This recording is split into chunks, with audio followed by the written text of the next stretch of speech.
Average speed and distance time graph.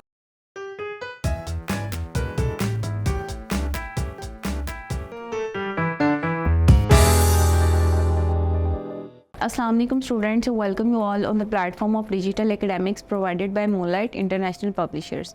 In this video we will start our next topic, that is average speed, and then we will move distance time graph. तो average speed को अगर देखें, what is average speed?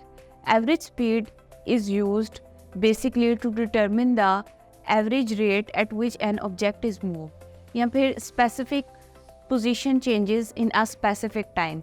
एक specific time period के अंदर एक body अपनी position को किस तरह से चेंज करती है, उसको कलेक्टिवली कहा जाता है एवरेज स्पीड. एवरेज स्पीड को देखिए तो it basically measures the rate.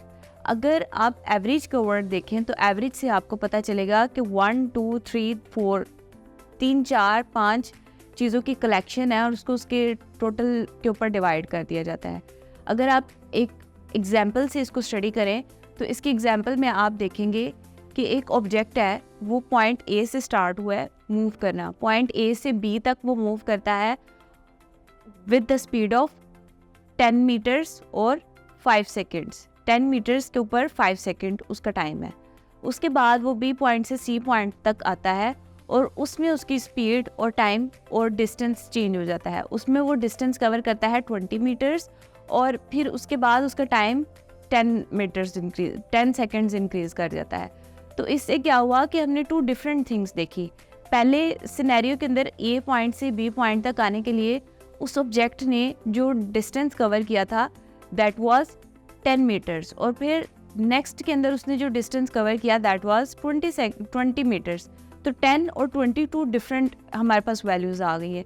इनकी एक सिंप्लीफाइड वैल्यू निकालने के लिए हमें इसकी रेशियो लेनी पड़ती है. उस रेशियो को कहा जाता है एवरेज. तो एवरेज स्पीड को अगर बाय फॉर्मूला अगर आप देखें तो it is the total number of distances. जितने भी डिस्टेंस कवर्ड है उनको आप रेशियो के ऊपर रखेंगे और उसको डिवाइड कर देंगे by total number of time, कि कितने टाइम पीरियड्स हैं, उन टाइम पीरियड्स के नीचे उसको डिवाइड कर देंगे. अगर आप इसका फॉर्मूला देखें तो इसका फॉर्मूला शो हो रहा है, that is average speed is equal to total distance covered over total time period. जितना भी डिस्टेंस कवर हुआ है उसको डिवाइड कर देंगे उसके टाइम के साथ, तो उससे हमारे पास एवरेज स्पीड आ जाएगी और उस ऑब्जेक्ट की वही स्पीड कंसीडर की जाएगी जो कि एवरेज स्पीड है. इसमें आप एग्जांपल लेते हैं एक पर्सन की. अगर आप स्क्रीन के ऊपर देखें तो आपको एक एग्जांपल शो होगी. एक पर्सन है, वो मूव करता है पॉइंट ए से पॉइंट बी तक. जब वो पॉइंट ए से पॉइंट बी तक मूव करता है तो वो जो डिस्टेंस कवर करता है दैट इज़ 10 मीटर्स और उसके लिए जो उसको टाइम लगता है वो 5 सेकेंड है. फिर उसके बाद वही पर्सन पॉइंट बी से पॉइंट सी तक जाता है और उसमें जो वो डिस्टेंस कवर करता है वो 20 मीटर्स है और उसके लिए जो उसको टाइम लगता है वो 10 सेकेंड्स का है. अगर आप स्क्रीन के ऊपर देखें तो इसमें आपको 2 डिस्टेंस मिलेंगे और 2 ही टाइम पीरियड मिलेंगे. तो इनको कैसे हल किया जाएगा? अगर आप देखें कि फर्स्ट एक पॉइंट ए से पॉइंट बी तक आने के लिए उसको कितना डिस्टेंस कवर करना पड़ा, 10, और पॉइंट बी से पॉइंट सी तक आने के लिए उसको कितना डिस्टेंस कवर करना पड़ा, 20 मीटर्स. तो 10 और 20 को प्लस करेंगे, 10 और 20 को प्लस करेंगे तो उससे आपके पास क्या आ जाएगा, टोटल डिस्टेंस आ जाएगा. 10 और 20 इज 30 को रेशियो के ऊपर रख देंगे. उसके बाद आप देखेंगे टाइम को कि कितना टाइम लगा है. ए पॉइंट से बी पॉइंट तक आने के लिए उस पर्सन को 5 सेकेंड लगे हैं और बी पॉइंट से सी पॉइंट तक जाने के लिए उसको टाइम कितना लगा है, 10 सेकेंड. तो 5 + 10 इज 15. तो रेशियो के ऊपर डिस्टेंस कवर आ जाएगा. टोटल डिस्टेंस कवर दोनों को ऐड करने से 10 और 20 को ऐड करने से 30, और टोटल टाइम जो स्पेसिफिक टाइम है वो दोनों को ऐड करने से 5 और 10, तो दोनों को ऐड करने से क्या बना, 15. तो आपकी रेशियो क्या बन गई, 30/15. इनको जब आप सॉल्व करोगे 15 1 ज़ा 15, 15 2 ज़ा 30, तो ये 1 और 2 ऊपर आ जाएगा. ये जो 2 है ये इसकी आंसर निकला है और ये इसकी एवरेज स्पीड है. तो इस पर्सन की जो एवरेज स्पीड है दैट इज 2 मीटर पर सेकेंड. स्पीड का यूनिट क्या है, ms-1. तो 2 आप देखेंगे, 2 इसका आंसर है और इसका जो एवरेज स्पीड के साथ जो इसका यूनिट लगेगा दैट इज मीटर पर सेकेंड. मीटर किसका यूनिट है? डिस्टेंस कवर्ड का। और सेकंड किसका यूनिट है? टाइम कवर्ड का। अब जब ये ऊपर चला जाएगा तो ये s-1 बन जाएगा। तो इसी तरह से एवरेज स्पीड का यूनिट क्या होता है? ms-1। नेक्स्ट हम देखते हैं distance time graph. Distance time graph को अगर आप अपनी स्क्रीन के ऊपर देखें तो आपको एक ग्राफ शो हो रहा है। Distance time graph is basically a graphical representation of change in distance और displacement with respect to its specific time. कि एक बॉडी है, एक ऑब्जेक्ट है, वो मूव कर रही है तो उसके डिस्टेंस में चेंज आ रहा है। अगर उसको उसके रिस्पेक्टिव टाइम के लिहाज से देखें तो इसको हम क्या कहते हैं? Average speed. और इसको रिप्रेजेंट करने के लिए जो ग्राफ यूज़ किया जाता है उसको कहा जाता है डिस्टेंस टाइम ग्राफ।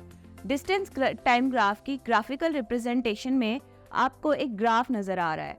इस ग्राफ में अगर आप हॉरिजॉन्टल लाइन देखें जो इस तरह से है तो वो रिप्रेजेंट करती है एक्स एक्सिस को, और अगर आप वर्टिकल लाइन देखें जो कि इस तरह से है तो वो रिप्रेजेंट करती है वाई एक्सिस को। एक्स एक्सिस के ऊपर आपने लिखना है डिस्टेंस कवर्ड। इसके ऊपर आप जितना भी डिस्टेंस एक बॉडी, एक ऑब्जेक्ट कवर कर रही है वो आप एक्स एक्सिस पे लिखेंगे। Distance covered is plotted on x axis. उसके बाद वाई एक्सिस के ऊपर, हॉरिजॉन्टल लाइन के ऊपर, वाई एक्सिस के ऊपर टोटल टाइम कवर्ड, कि उसके साथ साथ कितना टाइम कवर हो रहा है।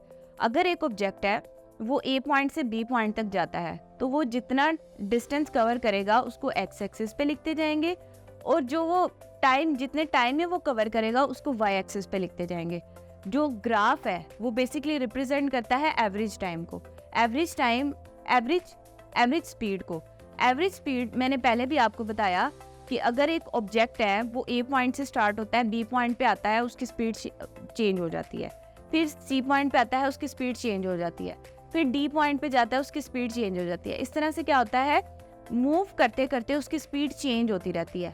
तो वो सारे चेंजेस को इजीली सॉल्व करने के लिए हम उसकी एवरेज निकाल लेते हैं, उन सारे डिस्टेंसेस को प्लस करते हैं, वो जितने टाइम पीरियड में कवर हो रहे हैं वो सारे डिस्टेंसेस उसके साथ उसको डिवाइड करते हैं, और जो आंसर आता है वो उसकी एवरेज स्पीड निकल आती है। तो इसी तरह से इस ग्राफ के अंदर आप देखेंगे कि आपको एक्स एक्सिस के ऊपर डिस्टेंस की वैल्यू नज़र आ रही है और वाई एक्सिस के ऊपर आपको टाइम नज़र आ रहा है। एक्स एक्सिस के अंदर जो वैल्यूज़ हैं उनको मीटर्स में लेंगे हम, और वाई एक्सिस के ऊपर जो वैल्यूज़ हैं उनको सेकंड्स में लेंगे। तो इस तरह से जो डिस्टेंस कवर होगा, जो आपके पास ग्राफ की रिप्रेजेंटेशन आप देखेंगे वो क्या होगी, आपकी एवरेज स्पीड आ जाएगी। इसमें आप देखेंगे जब एक ऑब्जेक्ट मूव कर रहा है, आप अपनी स्क्रीन के ऊपर देखेंगे 60 पे वो कब मूव आएगा, 60 पे वो आया जब उसने टाइम पीरियड उसका 50 से 100 तक मूव कर लिया। तो आपने ये देखा कि इसकी मूवमेंट इस ग्राफ की इस तरह से है। इससे क्या पता चला कि वो डिस्टेंस भी उसका बढ़ रहा है और टाइम भी बढ़ रहा है। तो यहाँ से एक्स एक्सिस से भी वो कवर कर रहा है डिस्टेंस, और वाई एक्सिस से वो टाइम को भी कवर कर रहा है। तो इस तरह से इसकी जो स्पीड की रिप्रेजेंटेशन है वो इस तरह से ग्राफ को शो करेगी। तो आप अपनी डायग्राम के ऊपर इसको ग्राफ को देखेंगे, उसको अपनी कॉपीज के ऊपर इसको ड्रॉ करके देखेंगे, जिससे आपको एवरेज स्पीड, डिस्टेंस और टाइम का कॉन्सेप्ट अच्छी तरह से समझ आ सके। इसको आपने एक दफ़ा रिवाइज करना है टॉपिक को। Stay blessed. अल्लाह हाफ़िज़।